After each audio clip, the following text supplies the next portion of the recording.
pessoas improváveis, né?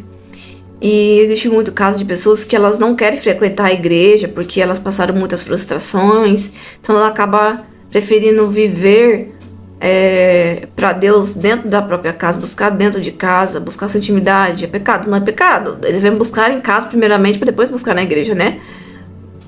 Mas é necessário a gente ir para uma igreja para ser doutrinado, para receber as orientações certas. E muitas vezes você não é abençoado, não recebe de Deus mais, porque você não dá esse passo de fé, não vai até a igreja. Porque lá, talvez, esse passo de fé de ir até a igreja, nesse ambiente espiritual, cheio do Espírito Santo, com os anjos de Deus, cheio da presença, vai fazer com que você entre nesse mover espiritual de poder e você seja destravado espiritualmente, você tenha mais sede, sinta, deseje servir a Deus e cumprir a sua missão nessa terra. Quando nós fugimos da nossa missão nessa terra, nós só trazemos maldições nessa terra, doenças, problemas, não somos curados, continuamos na mesma, não prosperando muitas vezes. Então é necessário sim que nós venhamos servir a Deus na nossa casa, claro, com certeza, e na igreja.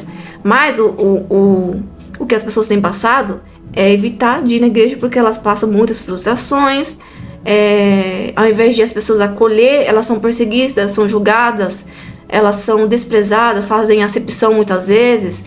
Em alguns casos elas são frustradas pelas lideranças, porque muitas vezes acontece coisas ruins com as lideranças, envolvendo membros, entendeu? Muitos, escândalos, né, por aí, sem entrar em detalhes, que você escuta aí na internet acontecendo.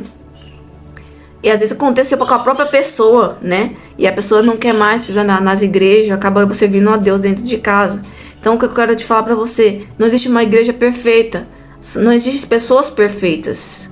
Se você pensar nisso, você nunca vai congregar em nenhuma igreja. Mas analise, qual é a melhor igreja que você deve seguir? Você pergunta ao Espírito Santo, qual igreja você deve frequentar? O Espírito Santo vai falar pra você. Não existe igreja perfeita, porque você não é perfeito também. Então, não existe igreja perfeita, sempre vai ter alguns problemas. É pra isso, porque a igreja não são pros santos. Pra você entrar lá dentro, só ficar meditando assim, ó. Não. Mas é pra você ir lá, ouvir a palavra, ser repreendido, sentir como se fosse estiver sendo chicoteado, sangrando sua carne, porque tá matando o seu lado rebelde com a palavra de Deus.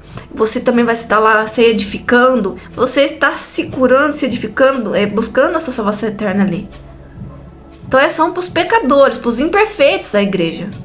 Os membros imperfeitos, o líder imperfeito também. Então você sempre vai ter algum problema. Mas se você vê que existe um problema muito maior, onde a pessoa está consciente e não se corrige dentro da igreja, aí você tem que trocar de igreja para você não compactuar com aquele pecado, para você não ser amaldiçoado com o pecado, porque aquilo que o líder os membros também são. Se o líder prospera, vocês vão prosperar. Se o líder não prospera, vocês não vão prosperar. Porque quem destrava a vida de vocês é Deus, com certeza, se a pessoa busca a intimidade dela. Agora, muitas vezes a pessoa está buscando intimidade, mas não consegue avançar de nível de intimidade. Então ela precisa da unção do líder, da prosperidade que está na vida do líder, para poder destravar a vida dela. Então todas as palavras que está proferindo ali, o líder está proferindo, vai entrando na vida das pessoas, vai se materializando na vida da pessoa. Se a energia que ele está é baixa, frequência baixa, não está em obediência cheia do Espírito Santo, não vai destravar a vida das pessoas, não vai prosperar, não vai receber curas, não vai abrir o entendimento das pessoas. Porque o Espírito Santo que está dentro dela pode esclarecer e abrir o entendimento das pessoas, pode trazer prosperidade para a vida delas, pode encher ela do Espírito Santo só de estar naquele mover dentro daquele local e também de receber orações sobre a vida daquelas pessoas. Mas, ora, Espírito Santo, busque a direção do Espírito Santo para saber qual igreja que você deve frequentar, mas não deixe de ir à igreja, porque esse passo de fé de você ir até a igreja, a você se unir com a igreja, terá grande poder, que Deus pode ali destravar a sua vida e começar a mover ali as áreas da sua vida que não se movia, se encher do Espírito Santo, a prosperar através do local espiritual cheio, do líder espiritual cheio, e através de você se reunir com seus irmãos para estar ali compartilhando, compactuando também com a fé, que isso é o amor, né? Que o maior mandamento é o amor aos irmãos. Quando você ama Deus, você ama os irmãos. E também para você estar dando liberdade para o Espírito Santo agir no seu chamado. Então você precisa também assumir a sua missão nessa terra. Então por isso muitas vezes as pessoas têm vida travadas em casa e quando elas vão na igreja sentem o mover de Deus. Porque é Deus que vai falando com vocês o que vocês devem fazer. Tipo, é como se Deus estivesse sinalizando, ó, tem uma coisa que eu preciso fazer. Por isso você está me sentindo, por isso está se movendo aqui nesse local. Você precisa descobrir o que é que Deus quer da sua vida, quer de você, a sua missão. Deus abençoe.